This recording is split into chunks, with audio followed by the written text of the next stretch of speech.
obviously people like Vince, and that was an amazing phase for me. So I was in California and then basically went to Stanford for a bit because of them, and just got back to getting on to India Dhiraj. about Dhiraj,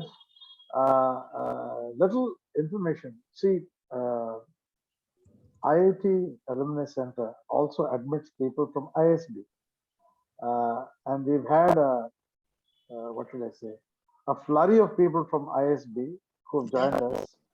And it's not necessary that you have to be a resident.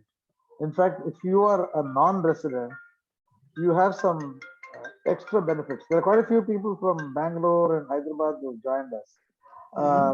You don't pay minimum billing. Your annual subscription is 50% of what we pay.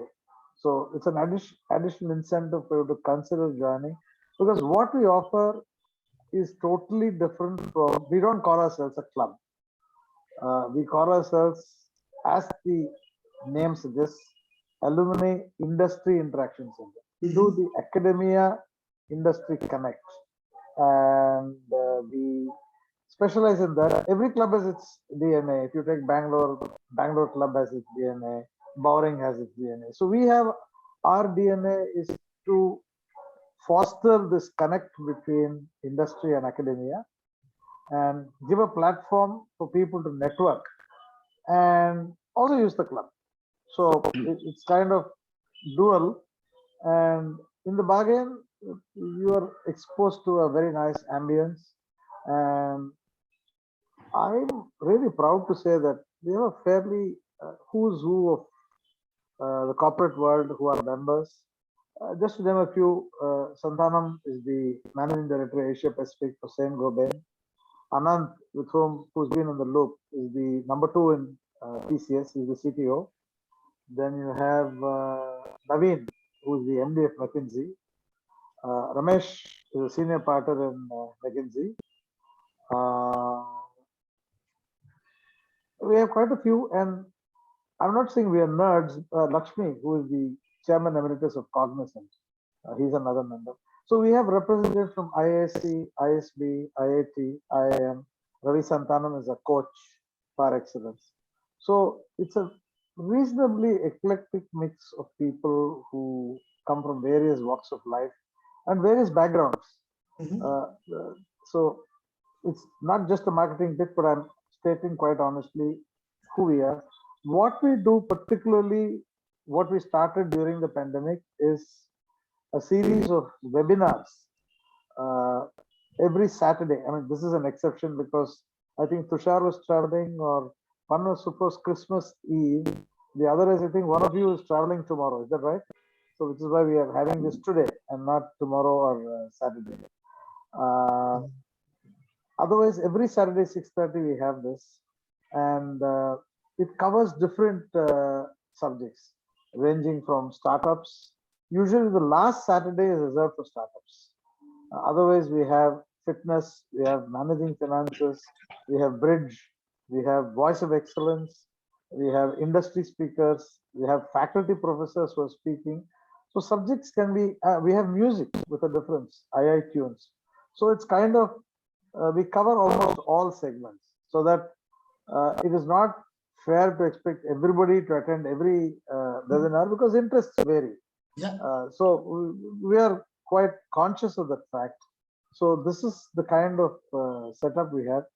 Two guys from Venture East are our members. Sarat is a member, and Srikanth is another member. Srikanth and I play cricket together. So yeah, he talks about his cricket playing days quite often. Oh, that's bullshit. He's a lousy cricket. Don't tell him I told you. So this is just a brief about what we do, who we are, what we are. So let this be the start, not the end. Let this be the start of a relationship. If Tushar, anytime you're even coming to Chennai, we'd love to have you physically, because absolutely, I do expect greater interaction face to face. I'm not saying Zoom is bad, but then nothing like physical. So absolutely, the body language, and we're very proud of our ambience. So I invite you all. I don't know where Prarthana is from. Are you there, Prarthana? Yes, I'm Are you here. an IITN or an ISP or an IIM? So whatever I said to Dhiraj applies to you if you're from one of these. Not, no. Actually, I'm the only Venture East employee who's not from any of these institutes. So I'm like the odd woman out, and very proud of it. And before I forget, IIT Alumni Center has plans to open in Bangalore, but this planning has been going on for 10 years. Oh, So I was please. there. I was there 2 weeks back. It's going to take another 10 years. They're nowhere there. So I hope nobody from Bangalore is listening to this. So please, gentlemen, have a good evening, enjoy yourselves, and leave it to you to take it from here. Welcome again. Thank you. Thank you. Thank you. So Pratna, how you want us to take it forward? We have people. So I think Senthil will be able to say, because Senthil, if you can just give us a green let us signal. know whether people are going to join. Yeah. The meeting is being live streamed right now, so I think we can start. Yes, so Dhiraj, if you just want to quickly do an introduction to yourself, to Venture East, and then to that, and then introduce Tushar as well. It would be a great start to the talk. Yeah, I'm gonna go off video.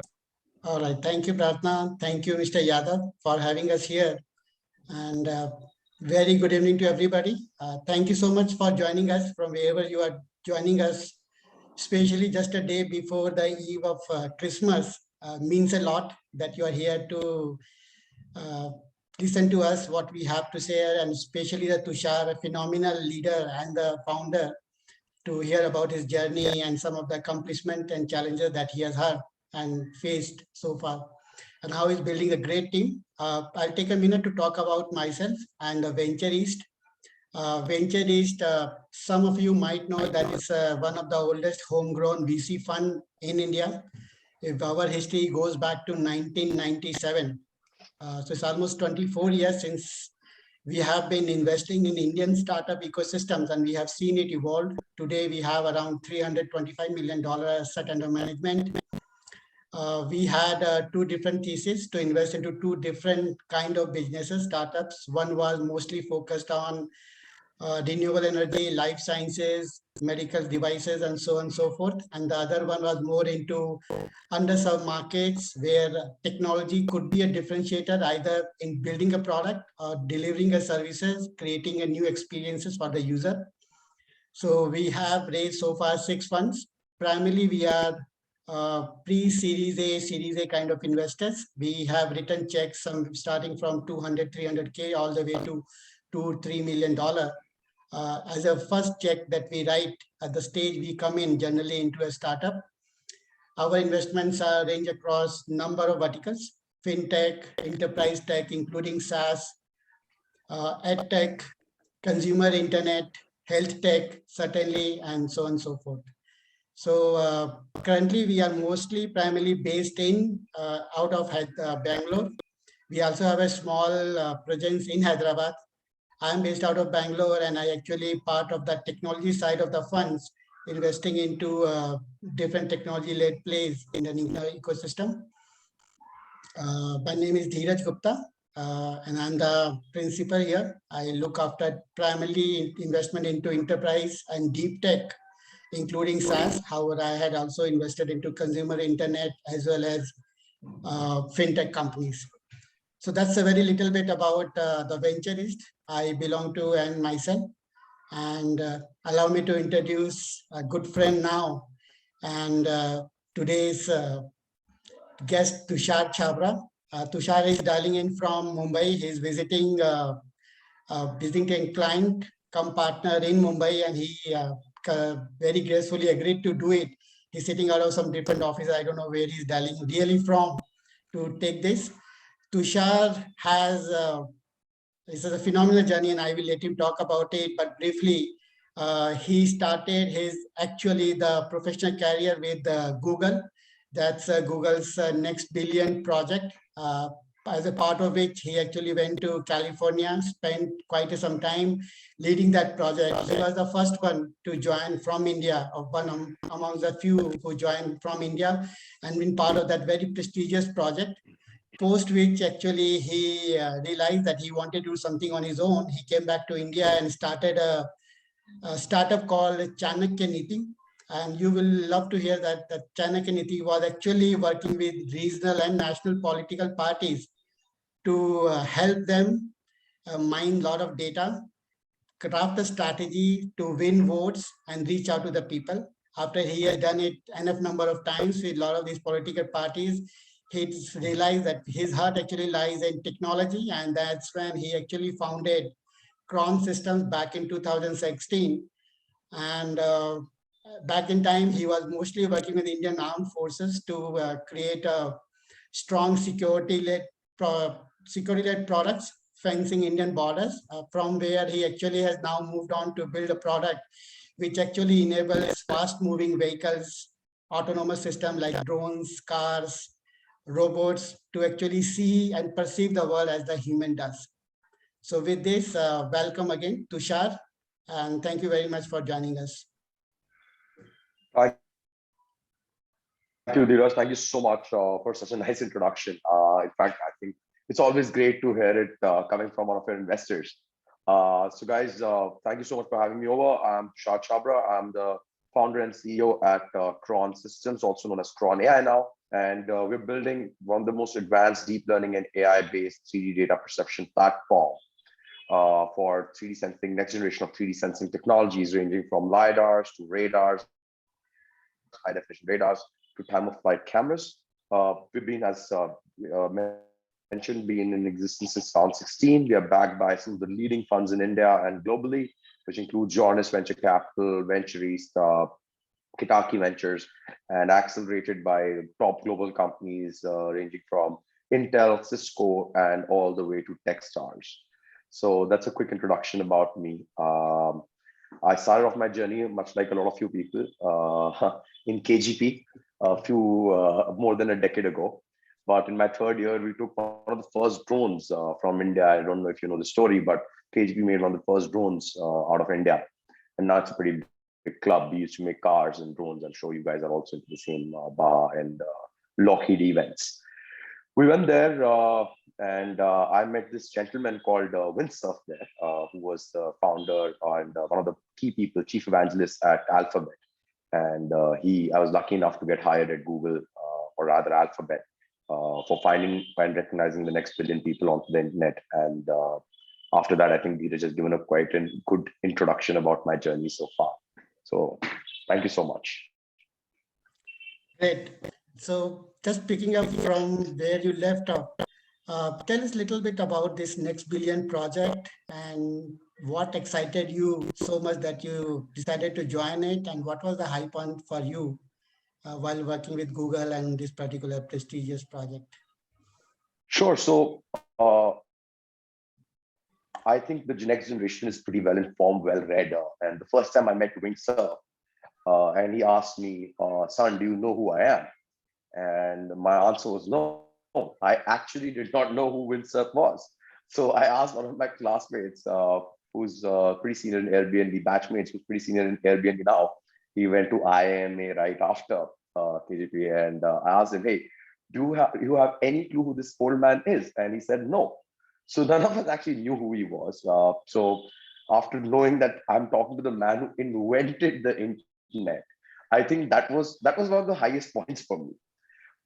Personally, I always believe that the best learnings you have are on the field, meeting people, learning from people. I'm one of those people who loves to interact, loves to talk, loves to learn from experiences. And what this man was offering me was that he's going to send me to Stanford for 3 months. For a more personal note, I can tell you that, for me, Stanford was not more exciting. That was an Ivy League, but I thought, come on, it's going to be a little more fun than where we were. And the second thing he offered me was I will be able to work in a team where there's just 4 people right now, and one of them is Eric Schmidt. And I said, oh God, this sounds like the best opportunity I can ever have. The coolest thing about that opportunity was I traveled across every third world country Unfortunately, we are also listed in one even today.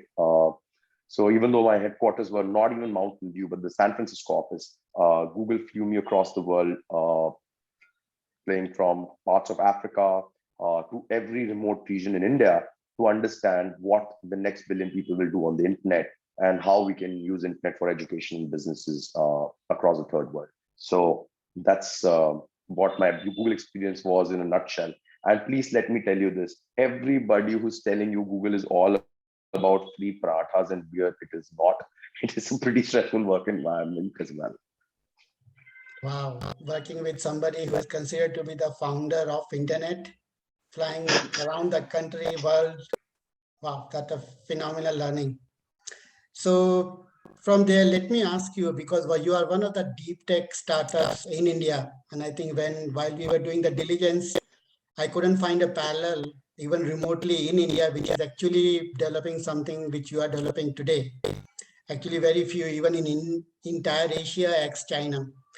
Let me ask you how you see the deep tech startup system has evolved in India over the last 2 or 3 years. I mean, has it evolved where people are more willing to take the bet on, or any kind of challenges that you have faced during last 2, 3, 4 years while doing fundraise and otherwise? So I mean it with utmost respect, Dhiraj, and I don't want to offend anybody, but I believe that the Indian deep tech ecosystem starts and ends at IITs, unfortunately, in India today. There is not much happening outside. And the reason is that most of the technology veterans are coming, the professors are great help. You can find a few batchmates who can help you out. Many of them are in the US. But you have to admit the bigger fact and a bigger truth today that all the people who are leading technology wings across the world do come from these IITs. So why is not equivalent deep tech happening here? Number one, the last 2 years has been a significant change. If you ask me 4 years ago, there was nobody talking about deep tech in India or investing in it. So we can't be all pessimistic, but we can't be very optimistic either. So we have to take a we can't take a biased view and we have to have a balanced approach to this. So the last 2 years have seen a new generation of investors coming in. Many deep tech investors are coming up. Many investors are saying that we will invest in deep technology, but we still are stuck on two problems. Number one, talent. I'm pretty sure a lot of people in the audience today aspire to be in California very soon or aspire to be in, let's say, Germany, but not everybody aspires to be stuck in a Bangalore, which is a problem. And we have to look at it from a holistic point of view. One, because salaries are not equivalent. And number two, because that ecosystem does not exist. And number three, lifestyle. So until and unless we can't resolve this, we can't expect the big boost to happen in the deep tech ecosystem. But we have a general approach where our investor or VC ecosystem looks at everything from a month-on-month perspective. And that's because the only success stories we have heard are in a B2, direct to customer, direct to consumer kind of a business model. And look at the fact that those businesses are not very profitable. And when deep tech works, it works. Qualcomm is an example. Intel is an example. They were hard tech, deep tech once upon a time. But that being said, I think the way IITs are approaching it, and there's so many accelerators inside. I'm seeing so much children are doing in the third or fourth year. This ecosystem is bound to evolve, but it will, I think, still take its next 5-6 years for the deep tech ecosystem in India to start making sense for global players to actually come here and start opening up offices to specifically invest in deep tech. Wow, that's quite a courage for you to actually start a deep tech company out of India, that doing such a unique and challenging space. I must tell my audience that ever since I met Tushar, it has been more than a year now, he has always said that he wants to be an India company, build in the product out of India and take it global. And I think he has done most of it, what then he told me that he wanted to build it. So he always wanted an Indian company to fly high and be recognized as the Indian tech, which is being used globally by the people and the customers around. So quite an aspiration to share. Absolutely. Really admire Absolutely, it. Dhiraj. In fact, we are the only company with the other way around. We have our holding company in India and we have subsidiaries in other parts of the world. So we are going and approaching the problem the other way around. Super. So I think that actually is a good segue into my next question for you. Like you mentioned, you have a subsidiary in UK, right? Would you mind sharing some insights, challenges that you have come across, you overcame while setting up this European or UK operation in terms of finding a talent, which you talked about, convincing them to join Cron, finance, legal, and all kind of matters, how easy or difficult it was for you, given that you are still a very small scale company, less than 20 employees, right? Yeah. So I think it was 10x more difficult for me. I have no shame in saying that most of my UK visits were because there was a connecting flight between Delhi and SF, which is British Airways, which Google used to give us book our tickets on back then. So that was my most of my interaction with UK, right? What made it a little easier for us is that we just appointed a chief strategy officer who's an industry veteran who was heading all top LiDAR companies before he's Cambridge pass out. And he was based out of Derby, UK. And he kind of helped us set up some of these operations, which made life easier. But the cooler part is we set up operations in UK in peak of COVID, right? When we could not actually physically be there. So that was, I think, the biggest hurdle that we came across because we couldn't physically be there for so many things. And during COVID, even your parcels were not going for the longest period of time. Post that, I think things start becoming a little easier. It's definitely a tiring experience for any founder to handle operations in two different geographies. But that being said, things kept getting more and more difficult when we started looking for talent because our industry is relatively new and just about 6 years old, and there are a handful of industry veterans. So just to give you an example of people we got on board like Robert, their annual packages were higher than the total fundraise of the company, right? These guys were withdrawing 4 or 5 million pounds a year and heading perception at companies like Jaguar Land Rover, Audi Group, etc. So I think when you approach such talent, and that's something which is still I'm not seeing in India, they work for a vision, they work for growth. They're not working for that instant growth or that 10% extra. They're joining a company for a vision, which they align with, and obviously ESOP, because they believe that this could be the next big thing in the world. And they significantly have this approach or vision that they want to change the way technology is approached. And so therefore it takes a lot of time and I think energy of all the founders to have this interaction. And you obviously have to go through top-notch headhunters. You can't really just, we're not well versed in that ecosystem, right? We hardly knew people there. So you go through these headhunters and then you have the first meetings. And imagine you're interviewing people when your company is also not set up. You don't even have a functional office in that country. And the first interaction, the only interaction this person can have with you is over the internet, over a Zoom call. And he can't even trust you. Because end of the day, you're coming from a small country like India, where deep tech is unheard of, and you've raised a very little capital. But I think that keeps moving on, and that's kind of getting resolved as you talk to more and more people. And as a founder, if you have a vision very clear, and you can convince, I have the convincing power to tell people that they can trust you. I think that hurdle also goes across. Wow. And how was the experience? I think all of this you did during the COVID, right? Because you said you were doing a Zoom call, right? And convincing somebody about the vision and I think the promise that it is really a cutting edge what you are working on, and that will satisfy somebody's real intellectual appetite to work on something so cutting edge, even for a smaller pay package. Absolutely. And how was the experience of setting up the UK? I'm sorry? And a much smaller one, like a fraction of what you were. Yeah, a much smaller one. And even the ESOPs, which are also much less liquid, or whatever it's worth. How about the setting up the UK operation, sitting out of India during COVID? And how did that experience pan out? I think it's a cakewalk, right? I mean, the developed world, what they have ahead of us, you have to agree is that the processes are simple, right? They tell you do whatever you want to until unless we catch you, and after that we're going to come after you. So setting up the company was not that difficult. Setting up the bank account was very difficult for sure. But setting up operations was not as complicated as I thought it would be. In fact, most of the things are almost autonomous. You don't really need to put a lot of effort or energy into getting some of these things rolling. I think what takes considerable amount of time in setting up those operations is that because you're so used to running companies a certain way, when you enter a new geography, there are new operational hurdles which come, which I think which are a part and parcel. But overall, the experience is extremely smooth. And what you have to give to countries like UK is that for every $100 spent on R&D, they give you $30 back in your account annually. So even salaries, everything that you pay for R&D, for deep tech, they give you 30% of that back as cash end of the year.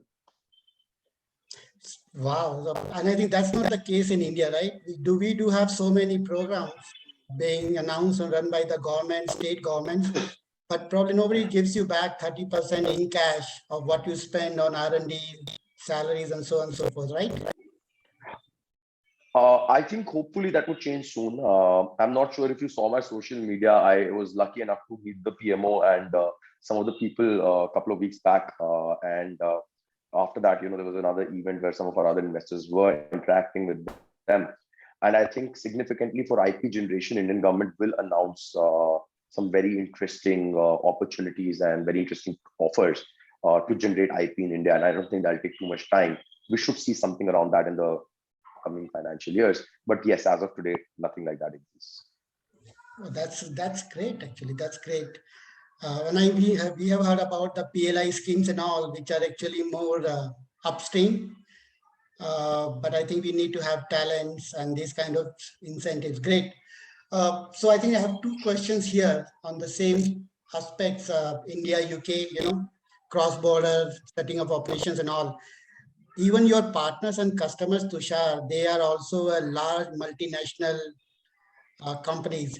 Some are very large OEMs, tier 1 OEMs, right?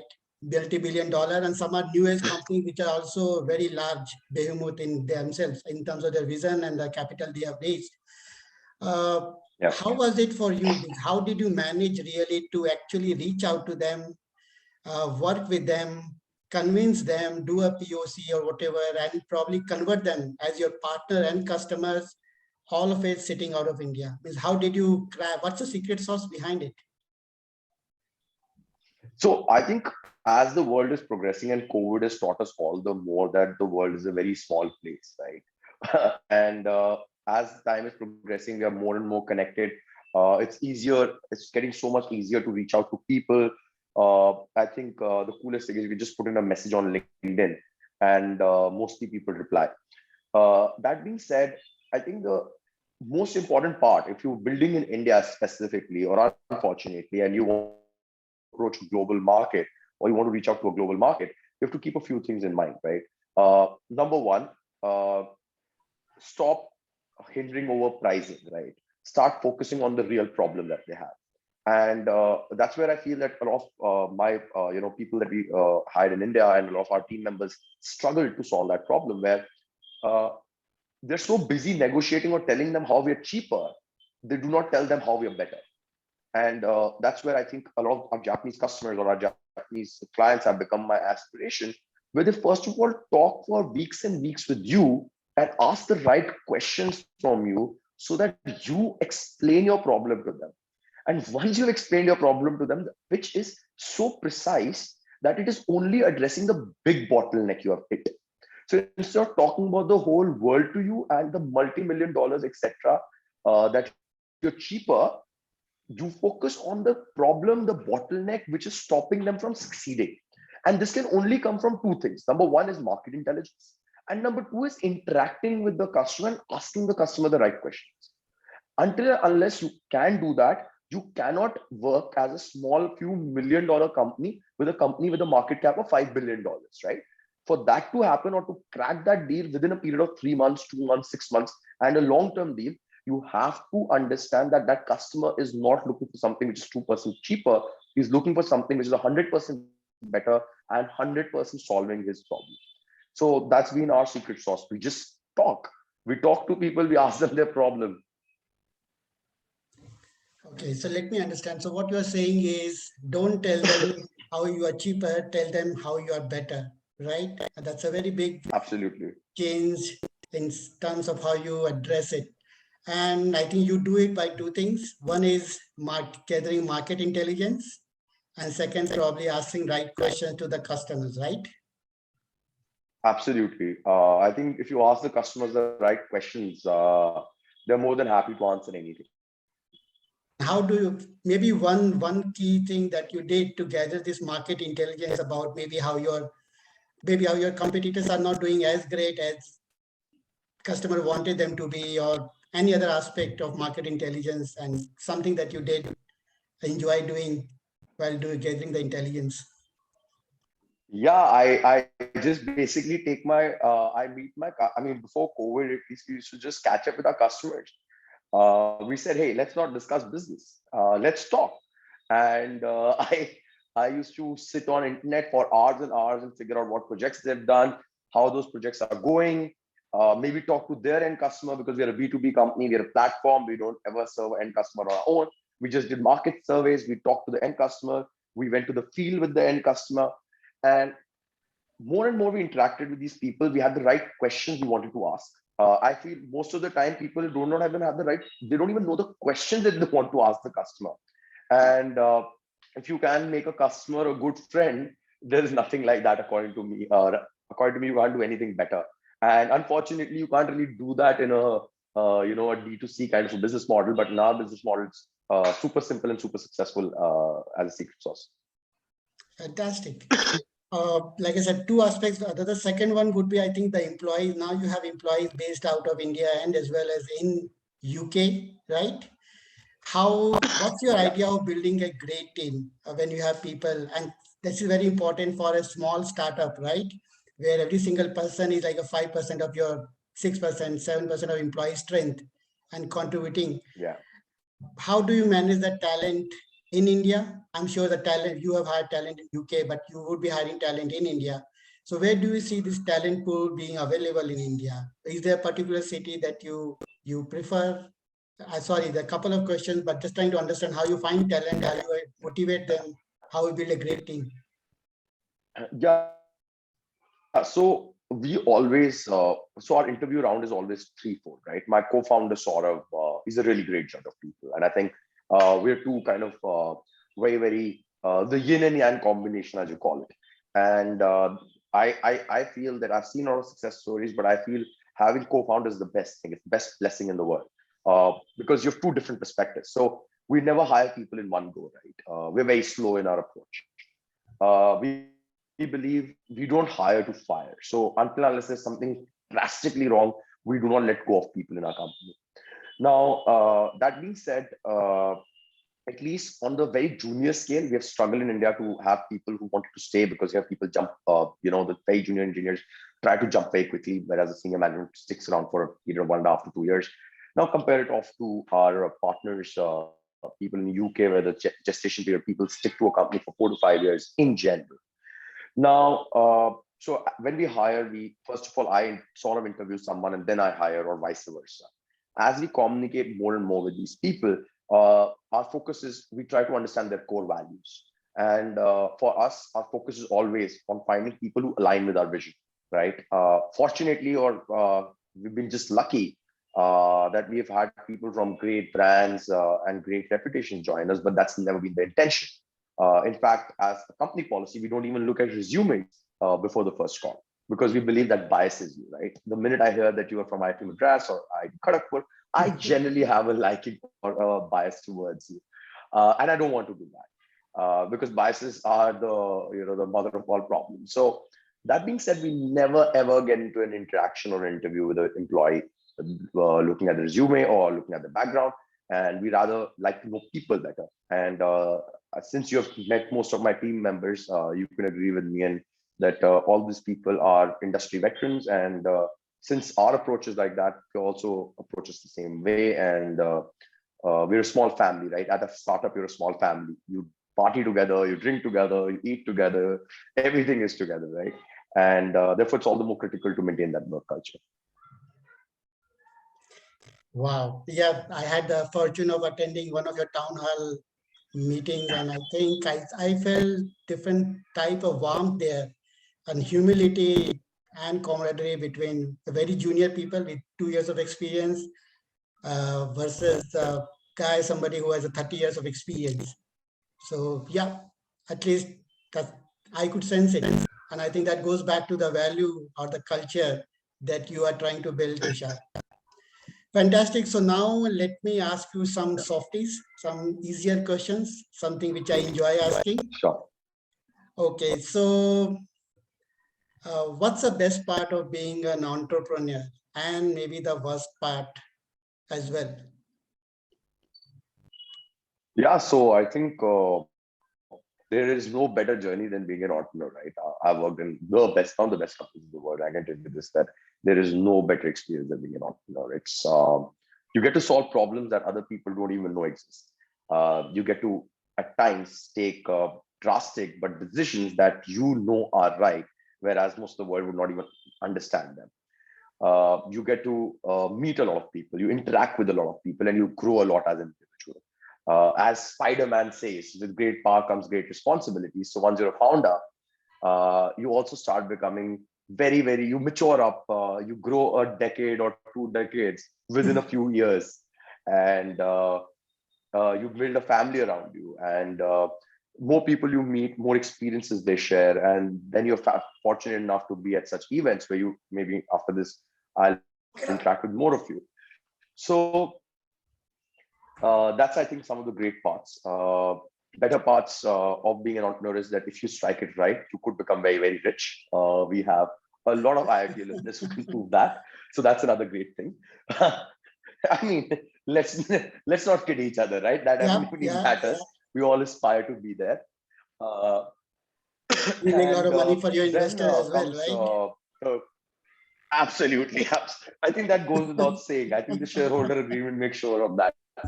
Then then comes my favorite part, right? About a decade ago, I knew absolutely nothing about accounting. Okay, the last anything I read about accounting was in 10th standard. You all can understand in 10th, 11th standard beginning, we all started preparing for JE. We never knew a word of economics. I had PCM with computer science, and computer science because I knew I had to learn coding, otherwise engineering would be a struggle. Now, it still was, right? I'm not saying it made it any easier, but at that time I thought so. So I knew nothing about anything else. In fact, if you put me on a podium, I would stammer. I would be afraid to talk to 100 people. And as a founder, you get to fit in so many shoes. There's so many things that to do.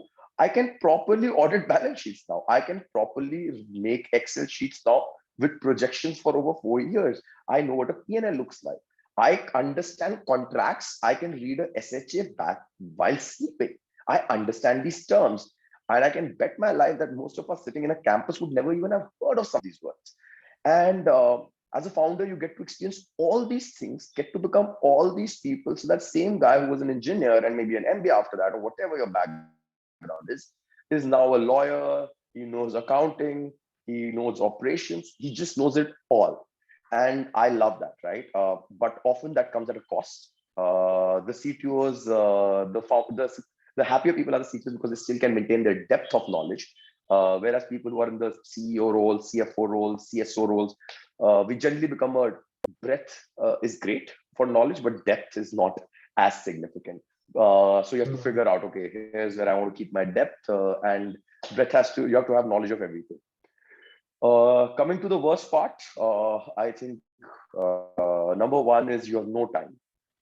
You have absolutely negligible family and friends time. You start losing out a lot of people, especially your friends. Then you work 18 hours a day, 17 hours a day. I have had a fever and my cold and cough has not recovered in 2 weeks, but I have not actually genuinely had an opportunity to take a rest day and fully recover. And it just continues, right? It's stressful. You'll get white hair before 30 as a founder. I can assure you that, and also start losing hair like me. So the stress levels are completely maddening. And even if the stress level goes away, you have fundraising, you have so many employees to cater to. At times, you have just 3 months of a burn left in your account, and you get to know, hey, your VP is expecting a child, and then you get to know he's expecting twins. So, and he'll need a hike, and you can't lose him. So something or the other will come and battle you every fine morning, and You have to be mentally strong to battle it out every day. So I think that's the worst part. Yeah, true. And maybe you retain your hair, or maybe you don't even retain your hair. So before they turn gray, you have no hair left. I'm joking. Anyway, I think that's a very, very important piece that you mentioned about the high stress level. And I think that's the nature of the business. Probably can't be done much about it. But how you manage this kind of stress? Physical, of course, you travel a lot. I know about it. How do you manage this physical and mental stress?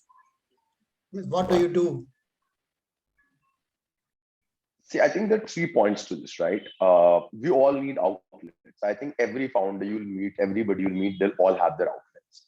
Number one, choose your friends very carefully, right? This friend could be anybody. This could be your wife, this could be your girlfriend, this could be your mother, father, anybody in the world. This could be your hostel roommate. Or this could be multiple people for different days. But you need to find such people who you have no correlation of work with or nothing you can require from them, who you can go hang out with in the evening and wake up fresh the next day with half the stress you went to that party with or that meeting with. On the second thing, you need to have a hobby, right? Somebody plays golf, somebody races. I personally rally a lot. I'm an off-roader. I build cars for myself. So that's an outlet I use. And I'm sure you all will have to find it. Somebody will play music, but you'll have to find it. Now, talking about physical health, I can't focus enough, right? And I've seen this as a major problem in my campus as well. I'm not sure if that has changed now, that 90% of our people are so worried and so stressed about education, job. Some are already preparing for maybe their UPSC, some are preparing for their entrance in a CAT, or somebody's trying to go for their further studies in the US. They are getting no time. And being healthy is very important, right? It's not just about looking. When you're fit, you perform better, you're mentally more stable. And for example, I play tennis. I used to play for KGP as well. So I play a lot of tennis. You have to find that sport. It could be the gym, but come what may, doesn't matter how stressful your day is, spend a few hours or spend a few minutes if you can on yourself. It could be 30 minutes, right? It could be 40 minutes. But do find that 30, 40 minutes before, because there's no point with $1 billion in your account if you need to take 3 shots of injections to survive your day through, or have 100 pills, right? It absolutely makes no sense. And you can see it. I mean, don't talk about that 1% exception with me. I'm not sure there are a lot of smart minds here who say, hey, this is bullshitting, man. Come on, I've seen multiple billionaires who are like extremely unfit. But come on, that's just 1%. Look at the rest of the 99%. They're all, from Mark Zuckerberg to Elon Musk to all these successful people. There has to be a reason that all of them give significant importance to the way they are, how fit they are. I think they're about 30 times fitter than me for sure. Yeah, so true. I think I read somewhere a long time back, a healthy beggar has a better quality of life than a bedridden king. And I think that's exactly what you're probably hinting at. Super. So I have 2 more questions. Of course, I have many more questions to ask you. Today seems like my opportunity, but I'll just ask 2 more questions. We can open it up for the audience. And the question which is coming next is my favorite one. I really love it, asking it. What's the one advice that you received? And I'm sure you must have received hundreds of advices over the last year, 5 years, 10 years. A good advice which served you the best. And if you don't mind, a bad advice which you did not take it, or which you found to be kept absolutely meaningless, but people love to dole it out to everyone. You So can on skip the the good question ones, if I'll you don't give want 2, it, right? but it's up to you, Tushar. No, but I'll give the 2 good ones, right? I think I heard this in my second year from one of my mentors who was from KGP itself, Shankar Marwada. I'll go with the English one first, which says, if you have a problem, the best person to go for a solution to is yourself, right? If somebody knew the solution to your problem, they would have already implemented it and you would not exist. Why are you important to the world? Because you have a mental strength to solve a problem better than somebody has before. And until and unless you have that much belief in yourself that you can do it, there is no good enough reason that somebody else should ever believe in you. So the most important thing in the world is that if you have a problem, the best person to solve that problem, from a startup to education, anything, is you. Have that confidence in you. And the day you have that confidence in you, the way you take decisions and the way you move forward in your life will completely change. The second one is Hindi. I'll translate it later. And this is a very famous KGB saying as well. Haath mein chandan, ghis mere nandan, which basically means that you know what chandan is, right? Even that doesn't give a good fragrance unless it's properly rubbed across a rock. So the more you work hard, the more fragrance comes out, right? So that's in a nutshell. And how about the bad advice? Any? I'm scared that we're live on Facebook. One of my profs must be hearing this. Okay. He said that whatever you want to do in life, find an expert, find an expert to solve that for you. And this specifically when I started Cron and I went to him for some advice, he said, you know, you can't succeed like this. Every problem that you're trying to solve from AI to machine learning, get an industry veteran. Now, I'll tell you why this is the worst advice. A lot of people would agree with this, but I'll tell you why this is the worst advice. Because if an industry veteran knew how to solve this problem, where would be the innovation? Why would they need Cron AI? I mean, he's working in Intel with a $2 billion budget for the last decade. If he knew how to solve the problem, he would have already solved it. So that's why I think that was the worst advice I ever got. Anyway. Okay, so you have to be expert yourself to invent something. Don't go by the experts or you will be left behind, right? Yeah, I mean, if you want to innovate, don't listen to people who have been doing it for a decade, because they'll tell you only how it's been done for a decade and not how it needs to be done for the next 10 years. Super. Okay, the last question from me. Where do you see Cron AI in next 3 to 5 years, 6 years, and yourself as part of Cron AI? First of all, as a founder, there's no company and founder separation, right? We're one thing. But that being said, like you hear about Android and Qualcomm, right? If you talk about a mobile phone, I think some 70% market share, right? Every phone has an Android processing system and has a Qualcomm chipset. That's what we want to do to the 3D sensing industry, right? We want to resonate wherever you need a 3D perception, vision. The go-to word is Cron AI or SenseEdge, which is our product. That is something Android and Qualcomm have done successfully, and we want to replicate that as a combination model to the 3D sensing industry. And about myself, I want to be known as the guy who founded it, basically. So if this reaches the $1 trillion mark, I'm the guy who founded it. So I think that's good enough for myself to be there. Fantastic, outstanding, and thank you so much. Best of luck, Tushar. I think with this, I would like to open it up for the audience. Hey, Florian, hi. You want to say something? You are on mute. Pratna, we can open it up for the audience. Do we have a question?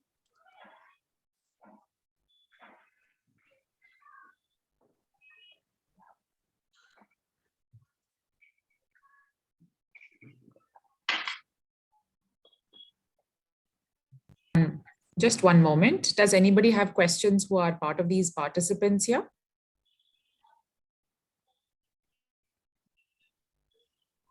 So Florian says, no, thank you. It was a nice chat. So I think we can wait for a few minutes and just wait to see if anybody types questions on the live stream. Okay, if no question, then I do have some questions left for Tushar. I have only one question. Tushar, I didn't see any white hair here. Everything is black. Oh yeah. Beauty of high definition cameras on Apple these days. Or is it the tie and dye story? I would like to reserve my comments. I'm pretty sure. Just kidding. Yeah, I mean, it's not the tie and dye. I just have a barber who absolutely loves me and just picks them purposely for me. See, I'm 70. I don't have white hair yet. Wow. And I don't dye my hair. Wow. So, which means what? Either I don't have intelligence or I don't have stress. But actually, I have both. And I really don't know why I don't get white. That must be secret sauce, Mr. Yadav. We have to find genetics. Out. Take you out for a drink or something. I would like to actually get your life plan as well. My dad was having black hair till he was 90. So wow. Probably that. Wow. Okay. So you can, Dhiraj, you can continue asking the last few questions that you have, and then we can conclude. Sure. Okay, fantastic. So Tushar, one question on your journey, right? We didn't talk too much about the product that you're building and how has it evolved. Uh, I think to the extent I understand, you started with a product which was more focused on providing secured fencing on the borders, right? Probably working with more like armed forces. But now that has evolved into a 3D perception, which can be part of autonomous systems, fast moving or otherwise. So would you call it a pivot? If yes, how was this pivot for you? Why did you undertake it? If not, how has been the journey, the Yeah, it was evolution? a pivot. It was a pivot. So we did not start as a deep tech company. We started as a solution tech company where we wanted to build something which could replace humans from securing borders, international airports, critical infrastructure, because that's a multi-billion-dollar market, unaddressed. Very few deep tech companies in the space obviously now are coming up, but that time they were unheard of. It was run by a few large Israeli companies. So we started building a solution. Primarily, the solution had two parts. One was obviously a system where you put up basically a LiDAR and it could track people, and an autonomous rover which would go and basically find those targets. Now, while we started off this journey, definitely we wanted to do that, but we realized that that was not possible without a product like SenseEdge. For somebody to build a solution, it's not like we just completely change what we're doing, but we realized to do that, we needed a SenseEdge, which did not exist in the world. The industry was so badly fragmented and so far apart that you could really not solve that problem. You couldn't build a solution until and unless you had that product line sorted. So that's where we realized that, imagine, right, if you did not have a Android kind of application, you have a completely different device for Facebook, Amazon, etc. And now you have all of that on your palm. So similarly is the 3D sensing industry, right? Solutions on any industry are only possible when you have a platform to build the solutions on. Otherwise, everybody would be R&D and require a decade to actually go to market and billions of dollars in R&D. So that's how we said that, okay, we have to pivot to build a platform, because if a platform does not exist, solutions will not exist in the future. So that's how we got our focus on. That pivot was extremely difficult. I think pivots are the most complicated part of any journey. The reason for pivots being more and more complicated is that you go to the market, you meet investors, they have a preconceived notion about you. It's always easy to start with a blank slate. A pivot is always harder to sell, make people understand why you did it. And I think the most important thing of move fast, fail quickly, and restart or pivot, right? It's super important, but somehow DNA wise, we are so trained not to make mistakes or not to repair them very quickly. That's very hard, especially in the Indian ecosystem, to go out and say that what I was saying I'm going to build is not possible until unless I build this. And if I'm building this, not only security, but an autonomous car company also needs it. Now, I know that is true. That's very difficult to go and say it in a country where generally we do not like making mistakes or admitting to making mistakes. So very true. So very true. So I think the word this cliche that build fast, fail fast actually does have a value, right? I think all cliches become cliches for a reason, because they make a lot of sense and people overuse them after a bit. All right. Great. While we wait for any questions, live stream, one more thing about your entrepreneurial journey. I think we didn't touch upon the Chanakya Niti. That's a very Sure. fascinating part of your life. I think something that you did. I never heard of somebody actually attempting it with the background that you have. Tell us something about it. How exciting, how difficult it was. What did you enjoy most about it? And what happened that led you to actually go and start a startup, in a sense, technology startup? So in fact, when I came back to India, came back from IIT Bombay alumnus. I'm sure you all know him, Nandan Nilikani. He was fighting the South Bangalore elections. He's the only reason I came back to India. So he was contesting for Congress. I have no political biases, please. I'm completely unbiased politically. I'm extremely centrist. Good disclaimer. Yeah. I really, You are live. yeah. So because people, yeah, I don't want anybody to get to that. But yeah, so we lost miserably that election. And at that point, I realized elections can be data driven, right? The major reason the election did not work out for us was because we wanted to do a data driven drive, but data did not exist. And Google learnings of working through the third world taught me the same thing. And you need tremendous amount of data to be able to understand patterns, etc. So we did a very good job in the South Bangalore election, but we still lost. So I started thinking to myself, what about somebody making tools for this to happen? So we started with a simple tool, which was called Kshetrani, which was basically, people went door to door, collected data from people. And also alongside that, we started mining data from social media. We started running extensive number of polls online. We started paying people for doing these polls. And that time recharge, that 5 rupee recharge or something, SMS recharge or daily recharge used to come. And we collected data of over, I think, 8 lakh people in less than 6 months. And then the reason I got really excited about it is because we built this whole roadmap for a political leader in Bihar. And after 6 months of data churning and all of this has happened, and Prashant, PK and me were basically pitching there, and we basically pitching to 2 parties.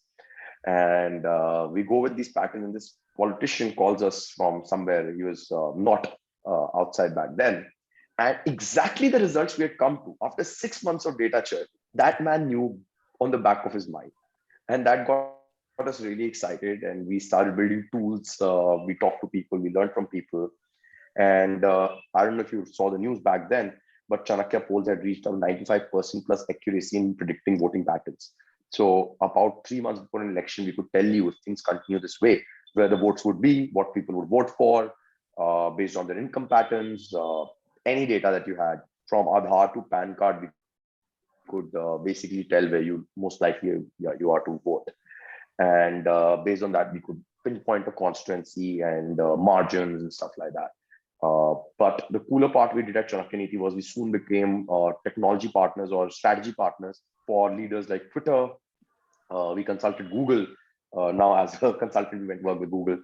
We work with Facebook, where they wanted to understand how people behave based on their income patterns in India and what kind of products they could launch in India and what would work, what would not work. So fascinating. The reason I asked you was that maybe somebody might reach out to you to learn from you to start a new startup.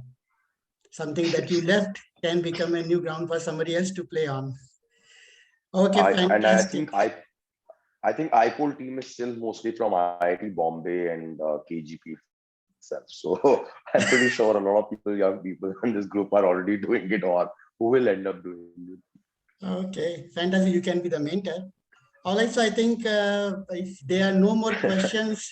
Thank you, guys. Pratna. Yeah, I'm good. Thank you so much. It was wonderful listening to you both. Mr. Yadav, if you have anything, we can, or else we can definitely close the session. I have nothing to say except thank both yourself, Dhiraj, and of course Tushar,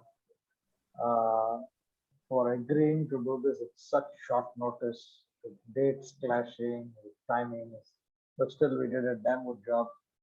And Tushar, thanks for evangelizing IIT. I shall share this in our groups that despite being a dropout like Steve Jobs, you are really a brand ambassador for IIT. So maybe we'll give you an honorary membership of the Alumni Center. Thank you so much. That'll be an honor. Thanks so much, guys. Thank you, guys. Absolute pleasure. Thank you so much, Yadav, Pratna. Thank you. Thanks. Have a good evening and Happy New Year. Yeah. Merry Christmas. Happy New Year, everyone. Merry Christmas. Very good.